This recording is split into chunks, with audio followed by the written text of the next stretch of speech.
A recent federal report on Indigenous boarding schools raised attention on the 17 that operate in Washington state. Children weren't allowed to speak traditional languages and were separated from their families. At least 970 children died nationwide. Is there more the state can do to help tribes heal from the trauma caused by the boarding schools? Mr. Reichert?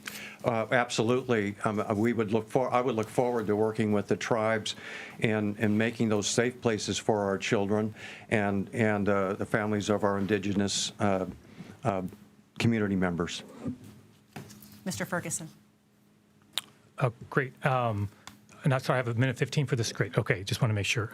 Thank you so much for that question. I don't just look forward to meeting with tribes about this. I've been doing it.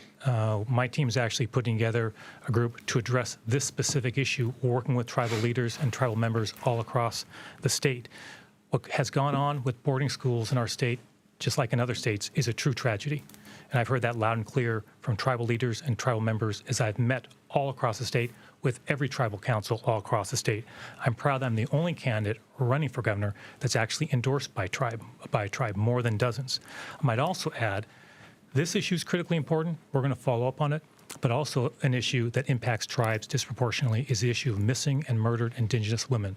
My team put together a task force. We went to the legislature and got funding for a team in my office, yes, Dave, additional lawyers. And guess what they're doing? They're standing up for tribes, bringing cases, bringing accountability, and solving cold cases of missing and murdered Indigenous women all across the state. That's what leadership looks like, right? Is reaching out, communicating with those folks. And sometimes, yes, you need additional resources to bring justice to survivors and bring accountability for folks who violate the law.